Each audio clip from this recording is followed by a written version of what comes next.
இங்கே எவ்வளோ தான் சேலரி கொடுத்தாலும் நாய் பொழப்பு தான் எங்கே பார்த்தாலும்.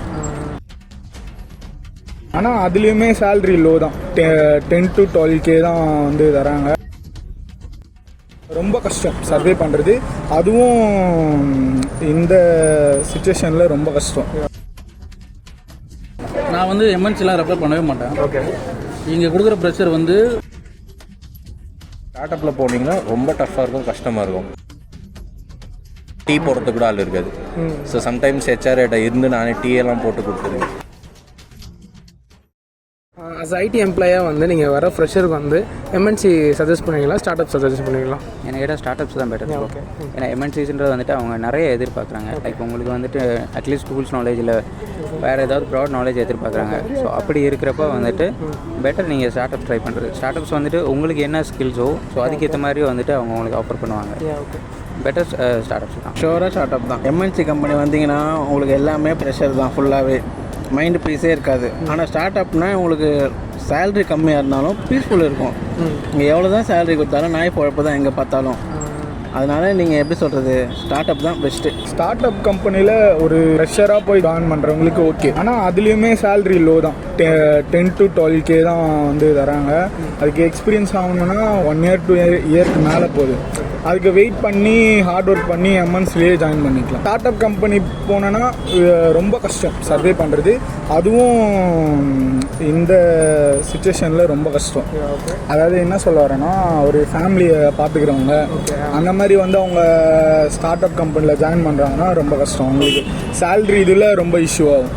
அதே ஒரு எம்என்சி கம்பெனி போனால் சேல்ரி அதிகம், ஹைப் அதிகமாக இருக்கும், ஷார்ட் பீரியடில் ஹைக் இருக்கும். இங்கே எதுவுமே ஷார்ட் பீரியட் கிடையாது, எல்லாமே லாங் பீரியட் தான் ஸ்டார்ட் அப் கம்பெனியை பொறுத்த வரைக்கும். என்னை பொறுத்த வரைக்கும் ஃப்ரெஷருக்கு வந்து ஸ்டார்ட் அப் தான் பெஸ்ட்டு. ஏன்னா எம்என்சியில் பார்த்தீங்கன்னா 2 years பேசிக்லேருந்து கற்றுத்தர மாட்டாங்க. எம்என்சியில் வந்து எக்ஸ்பீரியன்ஸ் பேஸ் பண்ணி தான் ஒர்க் கொடுப்பாங்க. ஸ்டார்ட் அப்பில் பார்த்தீங்கன்னா ஃப்ரம் த ஃபண்டமெண்டல்ஸ் பேசிக்ஸ்லேருந்தே ஆரம்பிக்கலாம். டெவலப்மெண்ட்டாக இருக்கட்டும், எதாக இருந்தாலும் வந்து அவங்க வந்து ட்ரைனிங் கொடுப்பாங்க. ஸ்டார்ட் அப்லாம் ட்ரைனிங்லேருந்து ஆரம்பிப்பாங்க. ஃபண்டமெண்டல்லேருந்து நம்ம பேசிக்காக என்ன பண்ணணுன்ற மாதிரி ட்ரைனிங் கொடுத்துருவாங்க. அதை பேஸ் பண்ணி நம்ம ஒர்க் பண்ணலாம். இந்த டெவலப்பர் பெர்ஸ்பெக்டிவில் பார்த்தீங்கன்னா அந்த கோடிங்கை ரைட் பண்ணுறது எப்படின்றது முதற்கொண்டு எல்லாமே ட்ரைனிங் கொடுத்துருவாங்க. ஸ்டார்ட் அப்பில் வந்து கொஞ்சம் எக்ஸ்பீரியன்ஸ் கெயின் பண்ணணும் ஃப்ரெஷர். அப்புறம் நம்ம எம்என்சி. ஆனால் ஸ்டார்ட் அப்பில் பார்த்தீங்கன்னா பேக்கேஜ்லாம் கம்மியாக தான் வரும். ஒரு பேஸ்லேருந்து ஒரு 20,000 தான் ஸ்டார்ட் பண்ணுவாங்க. ஸ்டார்ட் அப்பில் நிறைய ஆக்டிவிட்டீஸ் கொடுப்பாங்க. ஸோ ஒரு சிஸ்டம் அசோசியேட்டாக ஸ்டார்ட் பண்ணி சீனியர் அட்மினிஸ்ட்ரேட்டராக இல்லை சீனியர் டெவலப்பராக கூட நம்ம எக்ஸ்பீரியன்ஸ் கெயின் பண்ணி அதுக்கப்புறம் நம்ம எம்என்சி ஸ்விட்சர் ஆகிறது பெஸ்ட்டு. என் சஜஷன் பொறுத்தவரை ஸ்டார்ட் அப் பண்ணலாம். அவங்க ஃபஸ்ட்டு ஸ்டார்ட் அப் பண்ணிட்டு அவங்க எவ்வளோ லேர்ன் பண்ணுறாங்களோ லேர்னிங் கற்றுக்கிட்டு அதுக்கப்புறம் எம்என்சி மூவ் ஆனாங்கன்னா அவங்களுக்கு கொஞ்சம் கரியர் நல்லாயிருக்கும், கொஞ்சம் க்ரோத்தில் இருக்கும். ஸோ டேரெக்டாக எம்என்சின்னு போகும்போது அவங்களுக்கு பார்த்தோன்னா லேர்னிங் அந்த அளவுக்கு எப்படின்னு சொல்ல முடியாது நம்மளுக்கு. ஸோ எம்என்சி உங்களுக்கு வந்து அவங்க டொமைனை பொறுத்த வரைக்கும் அவங்க ப்ராக்டிக்கல் நாலேஜ் இல்லை தியேட்டிக்கல் நாலேஜ் அதிகமாக இருந்ததுன்னா அவங்க கற்றுக்கிட்டு பண்ணோன்னா படித்து பண்ணோன்னா அப்போ எம்என்சி ஓகே. என்னை பொறுத்த வரைக்கும் பெஸ்ட்டு பார்த்தீங்கன்னா ஸ்டார்ட் அப் தான். ஸ்டார்ட் அப்னா எல்லாமே ஸ்டார்டிங்லேருந்து எல்லாம் கற்றுக்கலாம். ஓகே, கற்றுக்கிட்டு அதுக்கப்புறம் அதில் எக்ஸ்பீரியன்ஸ் ஆனதுக்கப்புறம் அதில் நல்லா தெரிஞ்சு லேர்ன் பண்ணிக்கலாம். இப்போ எம்என்சி பொறுத்த வரைக்கும் அதில் டக்குன்னு நம்ம ஒரு எடுத்துன்னு கற்றுக்க முடியாதுல்ல. என்னை பொறுத்த வரைக்கும் ஸ்டார்ட் அப் தான் பெஸ்ட். நான் டெஃபினட்டாக பார்த்தீங்கன்னா ஸ்டார்ட் அப் தான் ரெஃபர் பண்ணுவேன். ஏன்னா ஸ்டார்ட் அப்பில் பார்த்தீங்கன்னா A to Z கற்றுக்கலாம். ஓகே, ஏன்னா ஸ்டார்ட் அப்புங்கிறது அவ்வளோ மெம்பர்ஸ் இருக்க மாட்டாங்க, கம்மி மெம்பர்ஸ் இருப்பாங்க, டீச்சிங் அதிகமாக இருக்கும். அப்படி இருக்கிறப்போ அவங்க டீச் பண்ணுறதுக்கு ஈஸியாக இருக்கும். இப்போ எம்என்சிலாம் எடுத்துக்கிட்டிங்கன்னா ரொம்ப பிக் ப்ராசஸ் அது. ஒரு 500 பீப்புள்ஸ் இருப்பாங்க ஒரு ஃப்ளோர்லேயே வச்சுக்கோங்க. அந்த டைமில் போய் டவுட் கேட்க முடியாது, தனியாக ட்ரெயின் பண்ணுறதுக்கு ஆள் இருக்க மாட்டாங்க. ஸ்டார்ட் அப்லேருந்து போனீங்கன்னா கீழேருந்து மேலே போனால் தான் எப்போயும் பெஸ்ட்டு, மேலேருந்து கீழே இருந்து வேஸ்ட். அப்படி நல்லாயிருக்கும். எப்பவுமே ஸ்டார்ட் அப் மட்டும்தான் அது. ஏன்னா ஸ்டார்ட் அப் வந்து உங்களுக்கு க்ரோ ஆகிற கம்பெனி அது. அவங்களுக்கும் ஹெல்ப் பண்ண மாதிரி இருக்கும், நம்மளுக்கும் க்ரோவாக இருக்கும். நம்ம எம்என்சிக்கு வந்து நம்ம எப்போ கம்யூனிகேஷன் வந்து நம்மளுக்குலாம் அவ்வளோ வராது. ஓகே, ஓரளவுக்கு தான் வரும். எம்என்சிக்கு வந்து ரொம்ப கம்யூனிகேஷன் கேட்பாங்க, போகிறதுக்கு கொஞ்சம் கஷ்டமாக இருக்கும். பட் போய்ட்டுனா நல்ல லைஃப் தான் உங்களுக்கு. அதுக்கேற்ற மாதிரி கோர்ஸ் இருக்கணும், படிக்கணும். அதுக்கு போனால் எம்என்சி உள்ள போகலாம். We are also fresher only from college. But மேஜராக என்ன சஜஷன் கேட்டிங்கன்னா பேஸ்ட் ஆன் வந்து ஸ்டூடெண்ட்ஸ் தான், அவங்களோட வியூஸ் எப்படி இருக்குன்றது தான். பேசிக்காக ஒரு ஸ்டார்ட் அப்பில் போய் ஜாயின் பண்ணுறீங்கன்னா you will attach with the vision. Start அப்புக்குன்னு ஒரு விஷன் இருக்கும். டேரெக்டாக ஹையர் அத்தாரிட்டிஸ் தான் இருப்பாங்க, ஸ்ட்ரெயிட்டாக எம்டி. நீங்கள் டேரெக்டாக அவங்களோட காண்டாக்ட் பண்ணலாம், அவங்களோட விஷன்ஸ் எப்படி இருக்குன்றது உங்களுக்கு தெரியும். ஸோ அது கூட நீங்கள் ரன் பண்ணுவீங்க. பிக் ஆர்கனைசேஷனுக்கு வந்துட்டிங்கன்னா அங்கே வந்து ஸ்டாண்டர்ட் ஆப்ரேஷன் ப்ரொசீஜர்ஸ் இருக்கும். ஸோ அதை நீங்கள் ஃபாலோ பண்ணுறது தான் உங்களோட மேஜர் டாஸ்க்காக இருக்கும். ஸோ அப்பார்ட் ஃப்ரம் தட் ஒரு பிக் ஆர்கனைசேஷன் போயிட்டிங்கன்னா அந்த கம்பெனியோட விஷனுக்குலாம் நீங்கள் சப்போர்ட் பண்ண மாட்டீங்க. ஸோ உங்களோட டே டு டே ஆக்டிவிட்டீஸ் இருக்கும், உங்களுக்கு individual roles and responsibilities assign ஆகும். ஸ்டார்ட் அப் போயிட்டிங்கன்னா இண்டிவிஜுவல் ரோல்ஸ் அண்ட் ரெஸ்பான்சிபிலிட்டிஸ் இருக்காது. டேரெக்டாக அந்த விஷனோட நீங்கள் அட்டாச் ஆகி அந்த கம்பெனியோட ப்ராஃபிட் மேக்கிங்காக நீங்கள் இது பண்ணுவீங்க, அவ்வளோதான். ஸ்டார்ட் அப் ஸோ அந்த கம்பெனியோட என்ன லெவல்னு அவனால் தெரிஞ்சுக்கிட்டு அதை ஒர்க் பண்ண முடியும். ஓகே, இதே டேரெக்டாக எம்என்சிக்குள்ளே போனோன்னா அவன் என்ன பண்ணுறான்றதே அவனுக்கு தெரியாது. அது ஏபிசிடின்னு சொன்னால் அவன் ஏபிசிடின்னு மட்டும் தான் செய்வான். ஆனால் இதே ஸ்டார்ட் அப்னா பக்கத்தில் உள்ள மேனேஜர்ஸு இவங்க ஒரு 12 பேர் தான் இருப்பாங்க அந்த கம்பெனிக்குள்ளே, ஒரு 20 பேர் தான் இருப்பாங்க. ஸோ அது எல்லாத்தையும் அவனால் கற்றுக்கிற அளவுக்கு நாலேஜ் அங்கே நிறையாவே கிடைக்கும் ஸ்டார்ட் அப்பில். ஐடி எம்ப்ளாயாக வந்து இப்போ ஃப்ரெஷருக்கு வந்து நீங்கள் ஸ்டார்ட் அப் ரெஃபர் பண்ணுவீங்களா, எம்என்சி ரெஃபர் பண்ணுவீங்களா? நான் வந்து எம்என்சியை தான் ப்ரிஃபர் பண்ணுவேன். ஏன்னா அங்கே வந்து நம்ம நாலேஜ் கெயின் பண்ணுறதுக்கான அதிகமான சோர்ஸஸ் அங்கே கிடைக்கும். பட் அந்த ஸ்டார்ட் அப்லேயும் சும்மா சொல்லக்கூடாது. ஸ்டார்ட் அப்பில் பார்த்தீங்கன்னா ஸ்டார்ட் அப்லேயே நம்ம டெவலப் பண்ணிட்டு கற்றுக்கிட்டோம்னா, நிறைய விஷயம் கற்றுக்கிட்டோம்னா நம்ம எவ்வளோக்கு வளர்கிறோமோ அதே மாதிரி கம்பெனி வளரும். கம்பெனியில் வளர்கிறப்ப நம்மளும் வளருவோம். ஓகேங்களா? ஸ்டார்ட் அப் அடுத்த லெவலுக்கு போகுதுன்னா நம்மளும் அடுத்த லெவலில் இருக்கும்.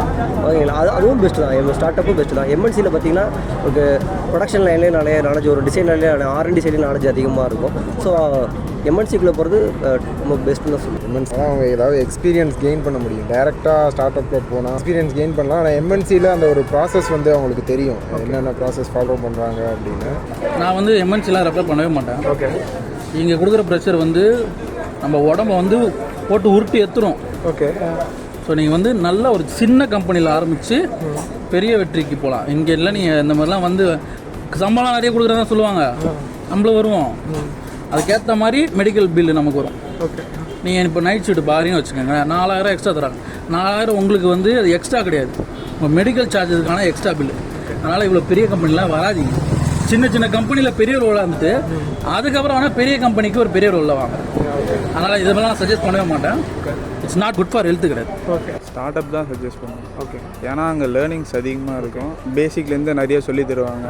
அதனால் வந்து ஸ்டார்ட் அப் தான் பெஸ்ட்டாக இருக்கும். ரெண்டு விஷயம் இருக்குது. It depends on the personality. அவங்க வந்து என்ன எதிர்பார்த்து வராங்கன்றதை பொறுத்து இருக்குது.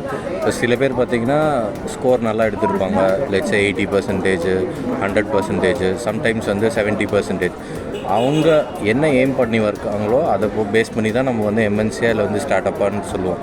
என்ன கேட்டிங்கன்னா நான் ஸ்டார்ட் அப் தான் சொல்லுவேன். ஏன்னா பிகாஸ் ஸ்டார்ட் அப்பில் தான் நீங்கள் யூ லேர்ன் எவ்ரி திங். இப்போது எம்என்சியில் நீங்கள் போய் உட்காந்திங்கன்னு பார்த்தீங்கன்னா அங்கே எல்லா ப்ராசஸ் எல்லா செட்டப்பும் வந்து ஆல்ரெடி பண்ணி வச்சுருப்பாங்க. ஸோ வந்து உங்களுக்கு லேர்னிங் இருக்காது. ப்ளஸ் இன்னொன்று என்ன இருப்போ தான் உங்களுக்கு முன்னாடி சீனியர்ஸ் ஒரு 10-20 பேர் லைனில் இருப்போம் அடுத்த ப்ரொமோஷனுக்கு. ஸோ நீங்கள் அவன் லெவல் வர்றதுக்கு முன்னாடியே உங்களுக்கு ஒரு 2-3 இயர்ஸ் ஆகிடும். உங்களுக்கு பெரிய எக்ஸ்போஷர் இருக்காது. You will not get any exposure. But start அப்பில் போனீங்கன்னா ரொம்ப டஃப்பாக இருக்கும், கஷ்டமாக இருக்கும். பட் ஆனால் அந்த சில படத்துலலாம் சொல்லுவாங்க பார்த்துறீங்களா, ரஜினி சின்ன வயசுலேயே நம்ம வந்து கற்றுக்கிட்டோம், கஷ்டத்தை அனுபவிச்சிட்டோம் அப்படின்னு பார்த்தீங்கன்னா பிற்காலத்தில் வந்து நல்லாயிருக்கும். ஸோ ஸ்டார்ட் அப்பில் வந்து அந்த எக்ஸ்போஷர் எப்போவுமே இருக்கும். பிகாஸ் நான் வந்து 10-11 இயர்ஸில் நான் ஹெச்ஆர் ஹெட் ஆகிட்டேன். பிகாஸ் நான் வந்து ஒரு 7-8 இயர்ஸ் ஃபுல்லாமே எனக்கு வந்து பார்த்திங்கன்னா ஸ்டார்ட் அப் எக்ஸ்பீரியன்ஸ் தான். ஸோ அதில் ரொம்ப கஷ்டப்பட்டுருக்கேன் நான். ஏன்னா ஸ்டார்டிங்லேருந்து ஈவன் ஒரு 40 பேர் 50 பேர் எம்ப்ளாயி. பட் ஆனால் இப்போ வந்து ஒரு நல்ல பொசிஷனில் நல்ல சேலரி கொடுப்பாங்க. So I recommend only for start up. என்னோட எக்ஸ்பீரியன்ஸில் நான் என்ன சொல்லுவேன்னா ஸ்டார்ட் அப் தான் பெஸ்ட்டு. ஏன்னா ஒரு ஃப்ரெஷர் வந்து இப்போ எம்என்சி எல்லாம் போனால் அவன் பர்டிகுலர் ப்ராசஸ் எல்லாம் ஃபாலோ பண்ணணும். ஸ்டார்ட் அப்பில் ப்ராசஸ் இருக்காது, பட் அவனுக்கு எலிவேஷன் இருக்கும். எந்த ப்ராடக்ட்டும் அவன் லேர்ன் பண்ண முடியும். இப்போது ஃபார் எக்ஸாம்பிள் ஒரு சர்வர் வந்து அவனுக்கு சர்வர்னால் என்ன தெரிஞ்சிருக்காது. அவன் ஸ்டார்ட் அப்பில் வரதுனால அவன் ஒரு சர்வர் பில்ட் பண்ணுவான், அதில் என்ன ரோல்ஸ் அது எல்லாமே கான்ஃபிகர் பண்ணுவான். ஸோ என்ன தெரிஞ்ச வரைக்கும் ஒரு ஃப்ரெஷருக்கு வந்து start up is beneficial more then MNC.